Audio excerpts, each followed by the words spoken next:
Abril 21 sa Balita Internasyonal. Nagtaliwana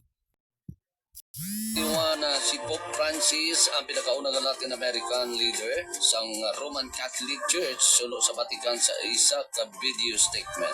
Ang kabatayon sa 88 anyos nga Santo Papa nasabo isa ka adlaw matapos naghimo ini isang public appearance. Del nostro Santo Padre Francesco, alle ore 7:35 di questa mattina, il Vescovo di Roma Francesco è tornato alla casa del Padre. Kasunod sa iya kamatayon, ang College of Cardinals ang nagpamuno sa simbahan Katolika tubtog gamay mapidian nga pag-o nga Santo Papa. Nagpaduluman sa Roma ang mga cardinals kag mga lideres nagikan sa naglalang nga mga bahin sang kalibutan para sa lubong ni Pope Francis.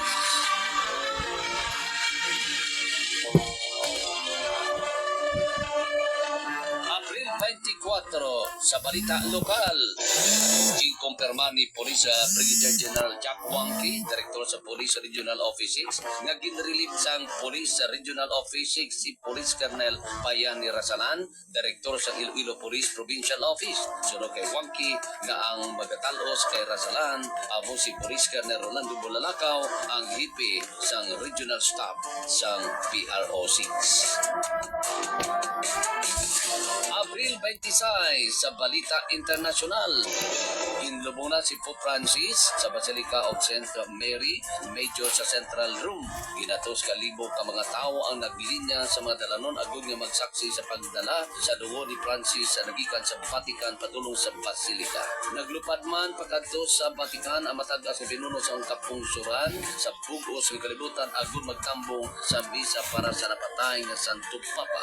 Nakita na rin sa President Ferdinand Marcos Jr. kag First Lady Lisa Aranita Marcos. Si Pope Francis ang pinakauna nga Santo Papa sa masubra isa ka siglo nga ginubong sa guwa sang Vatican. Abril 30 sa balita lokal. Ginanunsyo sa mga anak na tupas nga nagtaliwana ang ila sa nga Iloy nga si Anay Parotak Biyong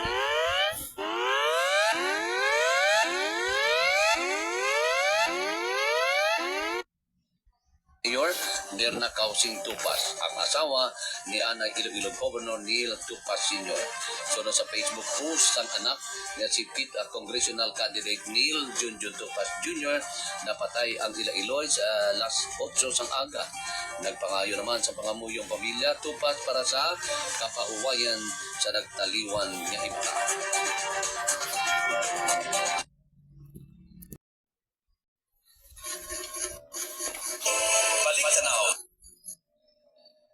The RMN Iloilo Year-End Report.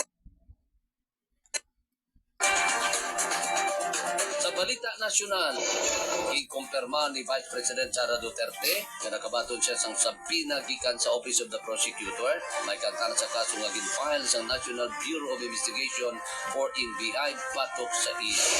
We are more than confident na mananalo sila sa impeachment. Ako naman, I am most confident with the lawyers working on my impeachment case. Ang kabahin sa pahayag ni Vice President Sara Duterte. Ipahayag naman ni NBI Director Jaime Santiago nga ang sabina batok kay Vice President Duterte ang naangot sa ipahayag na pagpamahog si Kanday President Ferdinand Marcos Jr., First Lady Aranita Marcos, kag Speaker Martin Romualdez.